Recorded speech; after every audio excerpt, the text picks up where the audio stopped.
La manifestation devant la préfecture de Bordeaux s'est finie devant le parvis des droits de l'homme. Tout un symbole, ces parvis des droits de l'homme, quand on voit une justice qui condamne des syndicalistes dans la tourmente, de la condamnation, les salariés de Ford. Leur dossier risque la réouverture, alors qu'il était clos depuis 2014. Au micro, Gilles Lambersan nous explique la situation et les risques de la réouverture du dossier. Ça risque d'être au tour de Ford, d'être condamné parce qu'ils ont enfoncé un petit capot. Vous avez un risque que ce dossier se réouvre alors qu'il avait été clos? Oui, encore enfoncer un petit capot, c'est même pas prouvé. C'est sûr qu'il y a une plainte qui a été déposée en 2012 et elle ressort aujourd'hui. Donc je sais pas. Non. Menez votre combat, Ford. Est-ce que vous risquez de remonter en 2016 pour redéfendre vos droits et l'emploi surtout? Mais non, malheureusement, Ford a décidé de ne plus faire le salon Loto. Ah d'accord. Oui. Donc on ne sait pas pourquoi ils ont pris cette décision, mais actuellement on cherche un moyen de se faire entendre. Parce que vraiment, il faut savoir qu'aujourd'hui on attend une annonce d'un projet. Parce que s'il n'y a pas cette annonce, on sait qu'en 2018 on sera très mal. D'accord. Donc pour l'instant, Ford ne remonte pas au salon de l'automobile. Non, c'est pas prévu. Pour vous couper l'herbe sous les pieds, on peut dire.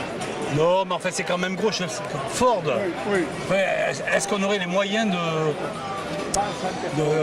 d'empêcher Ford de faire le salon Loto? Ça serait extraordinaire. Mais il y a peut-être un petit truc, mais je ne sais pas.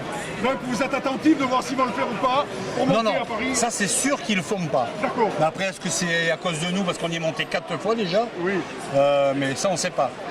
Mais il est vrai que maintenant, nous on cherche un moyen de se faire entendre par rapport aux annonces qui sont nécessaires pour l'avenir du site.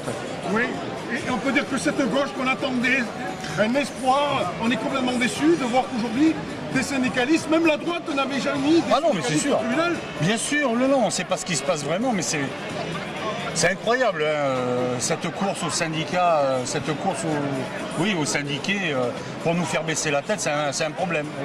Et nous, on ne lâchera rien. De toute façon.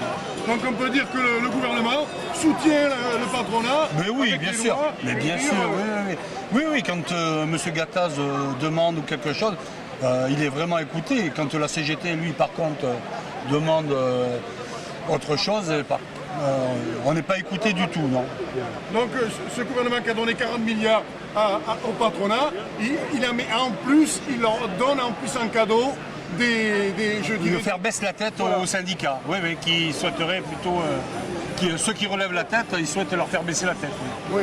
Donc vous ne baisserez pas la tête Ah non, complètement, on ne baissera pas la tête. Mais maintenant, il faut trouver les moyens de continuer comme ça. Mais quand on voit la solidarité, comme je disais, c'est important que l'union départementale prenne en compte les soucis de Ford, par exemple, et pour pouvoir peut-être créer quelque chose d'encore plus grand par rapport à cette politique qui veulent nous faire baisser la tête. Donc on peut dire bon courage à Ford et puis, merci. Là, je sais pas, ton nom c'est déjà... Merci. Gilles Lambersan. Merci Gilles.